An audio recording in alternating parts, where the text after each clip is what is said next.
question on, uh, again, back to the product. The phone is quite unique. Uh, there is this great design, and you've also managed to put this great feature, which seems like people can ask you it's useless feature, but it seems like a great feature to have is the LED lights behind the phone, and it kind of makes it very brag-worthy and Instagrammable. What was the insight? Was it something that you knew from day one, or is it something that you guys stumbled upon? What was the background about that? So first of all, I think all the credit goes to our design team. So one day they were like, "Hey, we're gonna make this," and we were like, "Okay, looks cool, let's do it." The insight was the modern smartphone is basically a screen, and the rest of the sides are kind of wasted. So how can we do something still useful on the back of the phone? And the inspiration behind the Glyph was filament light bulbs.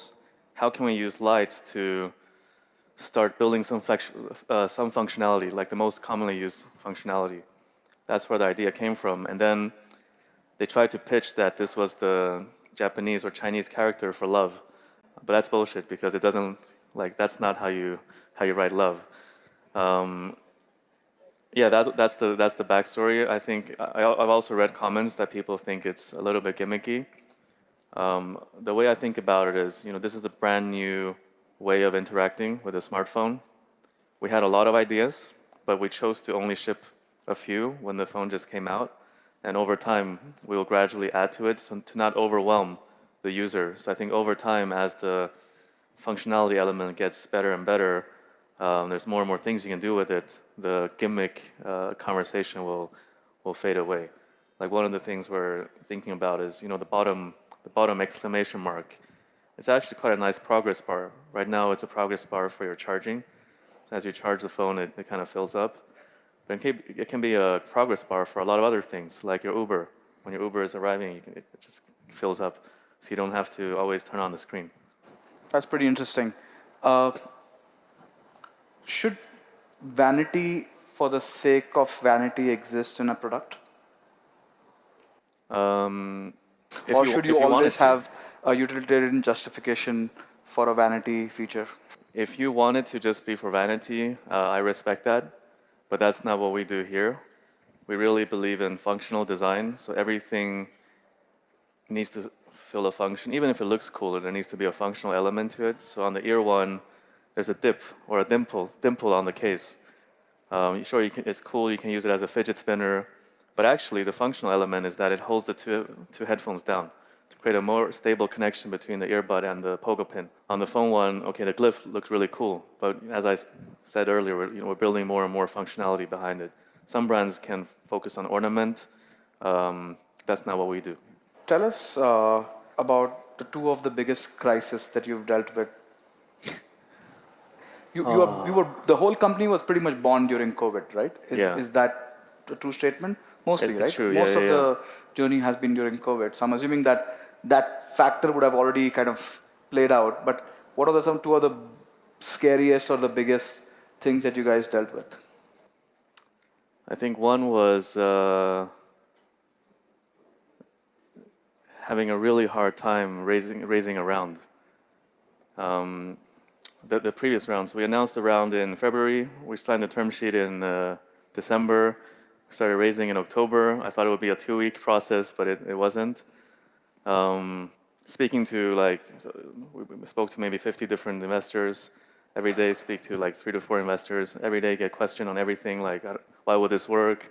There's a lot of competitors. Everybody's tried. You failed. What are you trying to do? Are you just going to do what you did before? Like that really just days and days of just being challenged really is kind of draining. And a week of that, I started getting nightmares, like nightmares of being on stage in front of the company and telling everybody, "This is it, no more. We didn't secure funding. Thanks, we tried, but it didn't work." So that was really difficult. I would wake up at like 4 a.m. and just unable to go back to sleep. I think my solution was maybe not the best solution for everybody. I just started texting some of my closest friends, and we went out clubbing for 3 nights, and it was good. Uh, Released some pressure. Did you tell your team that you were in the situation of not having enough runway? The leadership team, yeah. Okay. But luckily, it worked out in the end. We found true believers, and we survived that time. You've been through these stages and you've kind of come this far in a very short period of time. What are you most scared of?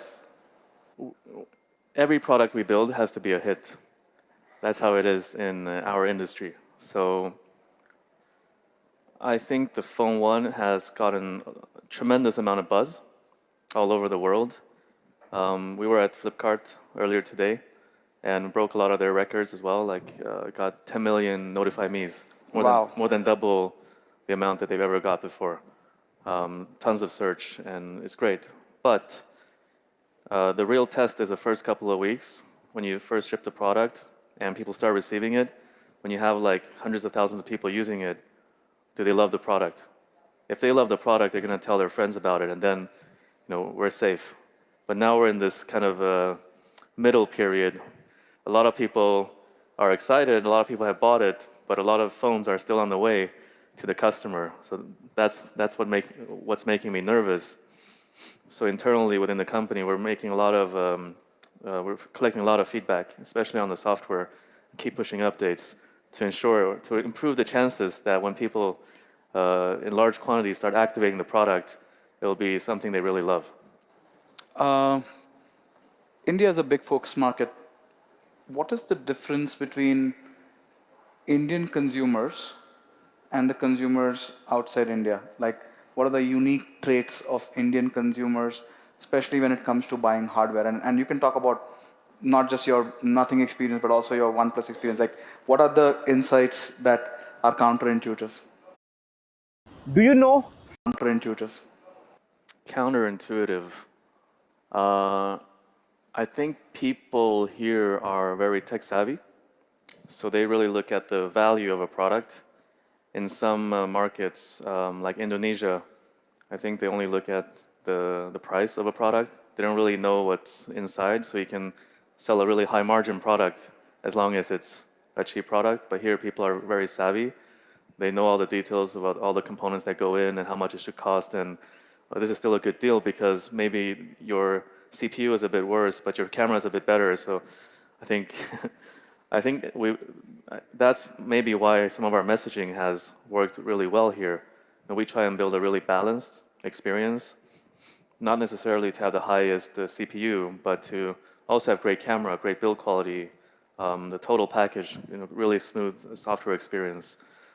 So I think that's probably the biggest defining one is because of how many people speak English here. There's very little gap between the information in the West and here. So I think a lot of consumers, they want to be a part of a movement that's global in nature, not necessarily local in nature. We're definitely taking people on a journey like that at Nothing, where we basically, I think we launched in maybe 30, 40 countries worldwide. Amazing.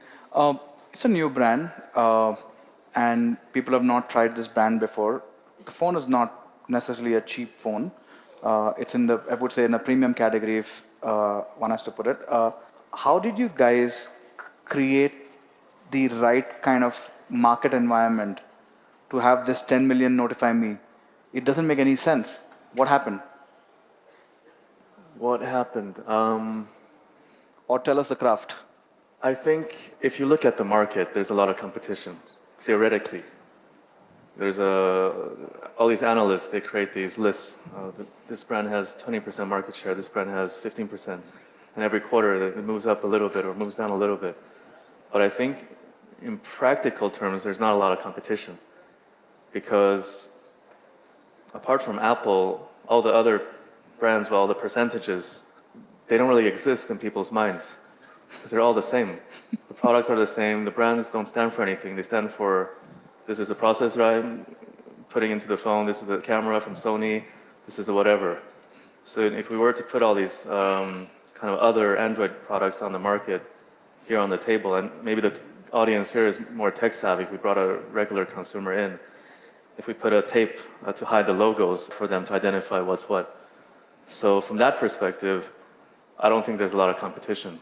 So I think simply like what we're doing resonates with a lot of people. It's been kind of boring. We want to make things fun again, and people are bored out there. So they started to follow us on this journey. It's been it's been a lot of challenges, but also a lot of really rewarding experience. Like we raised a lot of money from our community. People who, like the first time we did it twice. First time we did it, we just announced the name of the company. Hey, we're gonna do something. People invested. Second time, we had a roadmap of products, but they were all Pokemon code names. And our community showed a lot of belief and faith and came in again. So I think that's one of the most rewarding parts. It really validates